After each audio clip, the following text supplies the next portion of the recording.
One, two, three. Welcome to the Smartest Amazon Seller Podcast. It's been a few weeks since I've done this, which means I'm just going to have a lot of good stuff, a lot of news or thoughts that have been collected over the past few weeks. I traveled 3 times for different shows. So, had a lot of good conversations. But I'm going to start off with a story. It's very quick, but kind of tell you about the era that I feel that is like coming, that we are approaching. So we had the largest brand ever find us through ChatGPT. That's pretty crazy. On a lot of different layers, we've actually spent money to try and reach out to them. It's been like a dream for us. And we didn't know who to target. It's a very large corporation. And, but someone found out about us, signed up 2 days later, had a call. And so, this like AI visibility, I'm going to talk about, I've got a very Amazon seller specific focus about it that I've been working on. It's not ready yet, but I don't care. I just want to talk about it. And, but first I actually want to talk about the eras of selling on Amazon. And I see this at all the trade shows. I think I'm like one of 3 people, maybe one of 2 that have been to every Prosper show. That was like, Prosper when it launched, it was like just Amazon only and very focused. And boy, that was a different time, but feels like yesterday, right? So here's the eras of selling on Amazon. At first, all of them were booksellers. I had some family members that scaled selling books. I sold used books when I was like young in college. So it was like 20 years ago. Literally it was 20 years ago. So that was like an era. And actually those booksellers built a lot of the technology that kind of made this next era possible. This is like retailers or resellers.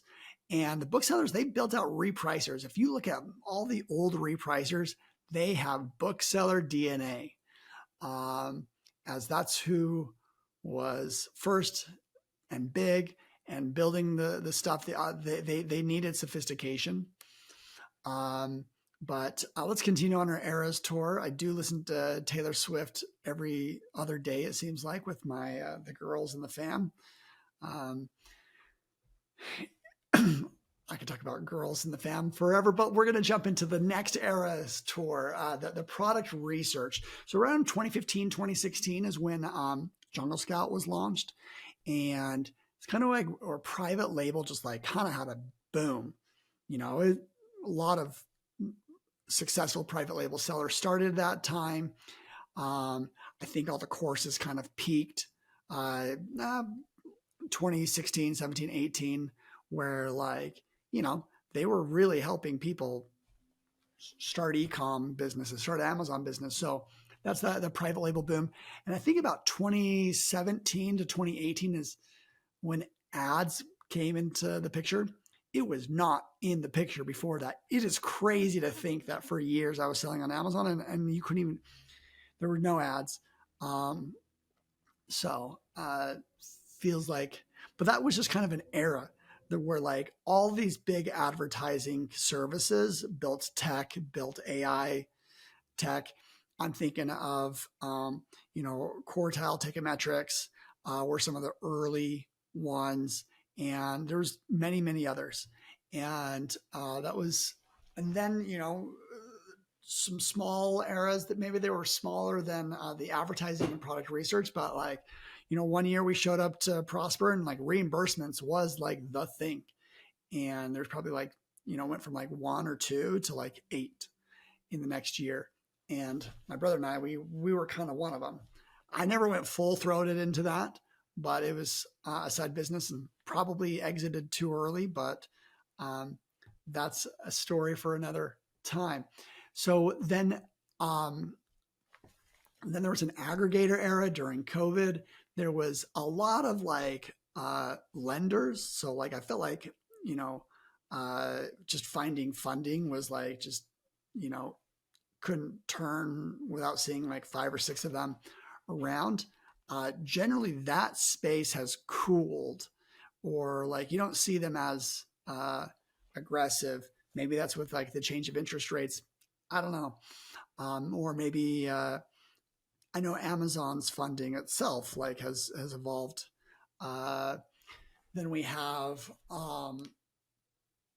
okay, after this, I think 2023 TikTok Shop became a new era, and we're still in kind of that like that growth curve of what it represents, how it represents new brands and large brands getting awareness.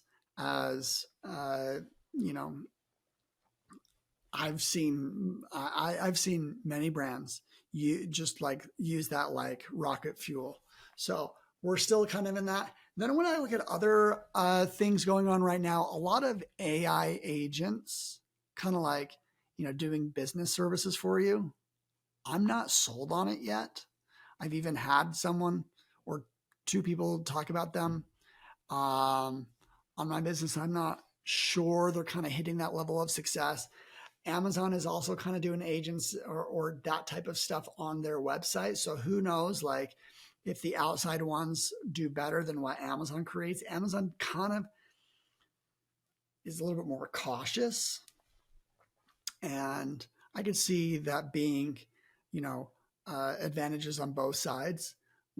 Then I think this is just because I've leaned into this, but there is a AI visibility era right now. It actually hasn't touched Amazon sellers very much. Right now, you see a lot of the announcements around partnerships that Amazon has with, not Amazon, Walmart, ChatGPT, Shopify. They're all like loving each other and being like, oh my goodness, this is a new era, and making your products visible in ChatGPT. This is like the thing to do. And I've really investigated this niche as I'm building an AI visibility tool for Amazon. Basically, if you go to Amazon and you go to ChatGPT and you're like, hey, I want to see what the top protein bars on Amazon are. Like you could, and it'll give you listings, and it'll give you a reason. There's an order, there's a method to this madness. And so it's kind of like a reverse engineer of like, how is your brand visible on Amazon? Someone on my team literally told me, don't tell this today. This is our secret sauce. But this ties back into their original story that someone found my company, and this applies for any service provider. They found my company and my service on ChatGPT. And actually before this, we kind of I made it a mission that I wanted to be the number 3 tool in our space, the top 3 recommended. Not by end of the year. I was like, I think we could do this. We started out at number 9. We are now number 7. So, moving in the right direction. And I know this by using tools that show visibility. The one I'm using right now is called Surfer SEO. There's like Profound, Scrunch. There's literally 20. And every SEO tool also has an AI visibility tool. I just keep finding them. I was on SimilarWeb today. Sure enough, they got it. And all it is that it's asking a question to ChatGPT or, Google AI or Gemini. And it says like, hey, what are the top product research tools? Hey, what are the top Amazon agencies? And I guarantee you people are asking that to ChatGPT, and it spits out results. It looks across the internet and it's like, okay, I think these are it. I give you this order. You could ask it again. It's going to jumble up that order slightly, but you will notice if you do this over time, there's some consistency. There are some brands that are just stronger than others, and they'll have higher visibility in AI. The exact same thing is true with every product on Amazon.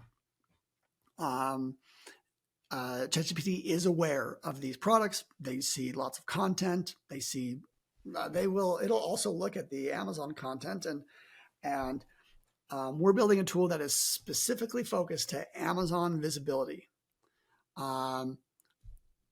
It's fun, it's cool, and like it might be live by the time this records. It's going to be about a week or two before I soft launch. And you just throw in an ASIN, and we build the queries, and we fired away, and you have a scorecard, and it's pretty cool. I think it's, yeah, or I wouldn't be talking about it, or I wouldn't built it. Shoot, when I was like going to Amazon's Accelerate conference, it's all I could think about. And we finally have something here, and I just feel like, because like this is you see this a lot in the Google SEO space. I think it's going to arrive to Amazon in some capacity, and we're going to be first to market, I'm pretty sure.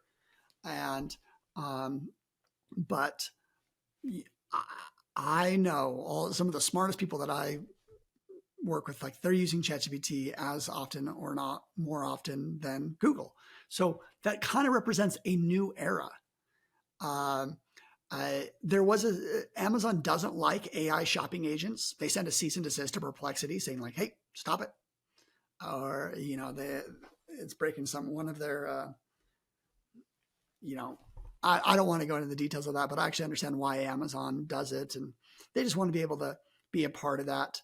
They want to control their own marketplace and the shoppers. It's almost like someone's doing to Amazon what Amazon does to sellers in terms of like the customer relationship. And so that's certainly very interesting. But Amazon, while like the numbers are great about Rufus, they say so many people use it, I'm not overwhelmed by how it's working. I'm waiting, like at some point,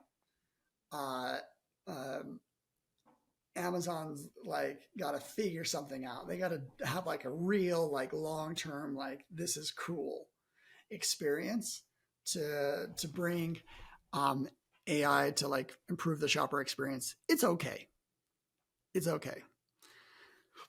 Rufus has a comparison. It has a variety of things, but I don't know. I'm not jumping into Rufus daily, and I jump into ChatGPT 10 times a day.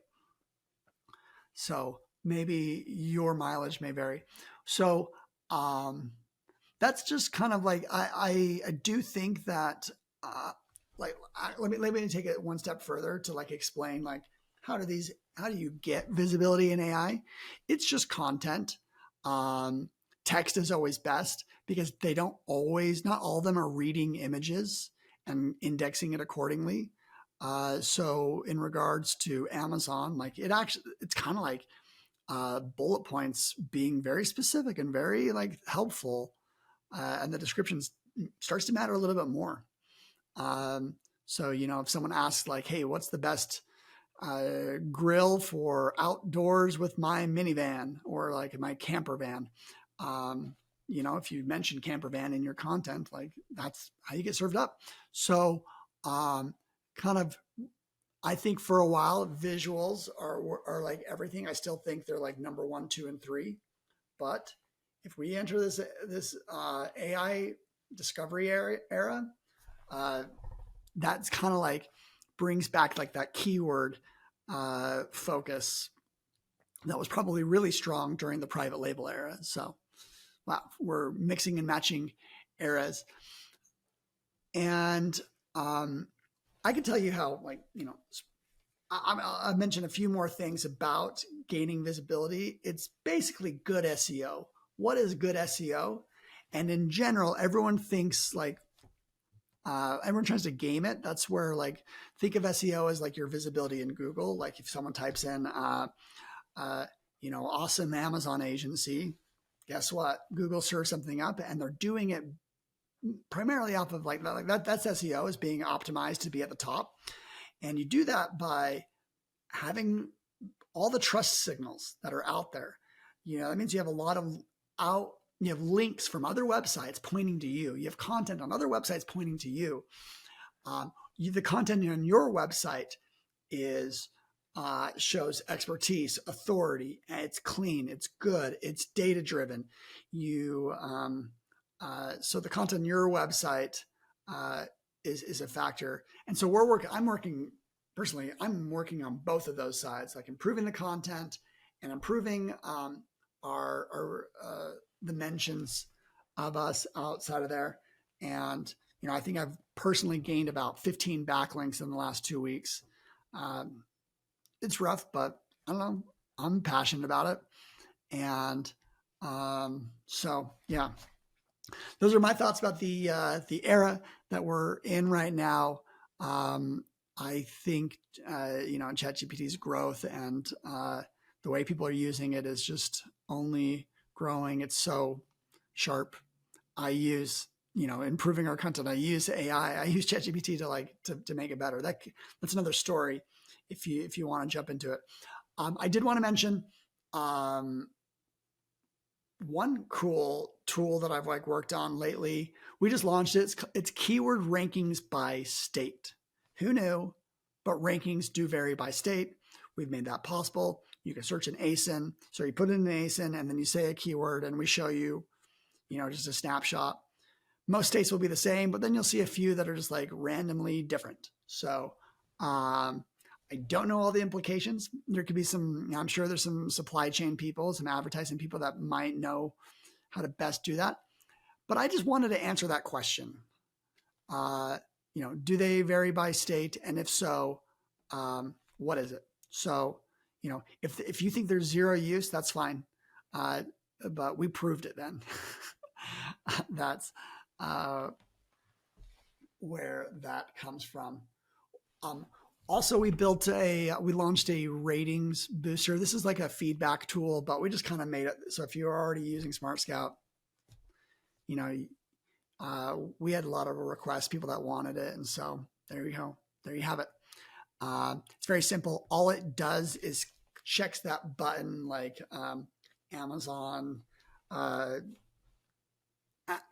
own email where they send it to customers. So it just clicks that button. That's all it does. And,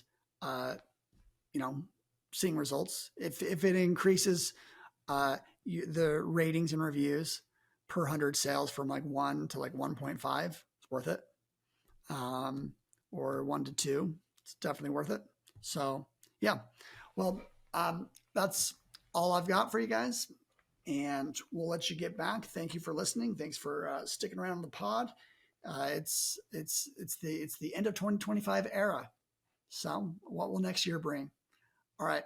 Thanks, everyone. And take care.